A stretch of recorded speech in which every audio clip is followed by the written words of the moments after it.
On his way home, a transit department employee posts a single line on his personal Facebook. Major escalator accident at Wellington Station, be careful. Overnight it spreads, and the public reads it as the city acknowledging an accident.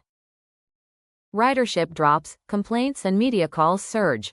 The next day the facts show a brief stop, no injuries, but the operational disruption has already happened. So is this protected citizen speech, or improper speech that harmed the agency's operations? Going by gut only invites a fight. How would the U.S. Supreme Court look at this? It typically runs speech through 3 gates. First, was the employee speaking pursuant to duty or as a private citizen, Garcetti? Second, was it on a matter of public concern, Connick? Third, if both are yes, apply Pickering balancing, weigh the employee's interest in speaking against the government employer's interest in efficient service. In short, only citizen speech on a public concern proceeds to the Pickering scale. The key isn't a vague fear of it spreading, it's evidence of actual or reasonably foreseeable disruption. Think ridership decline, complaint spikes, service delays or shutdowns, loss of trust, safety risks, concrete indicators. Without evidence like that, this might be controversial, isn't enough to justify limits.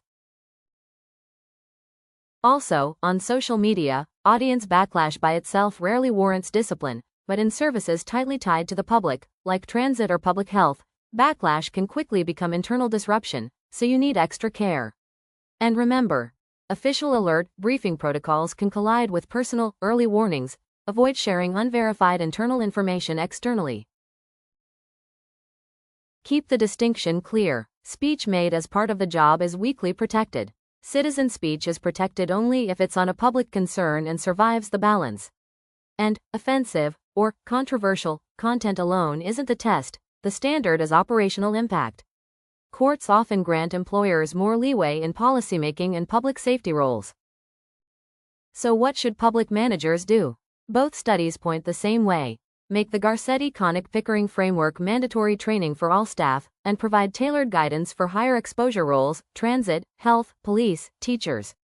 And make any restriction or discipline only on objective evidence of operational disruption, and document the rationale.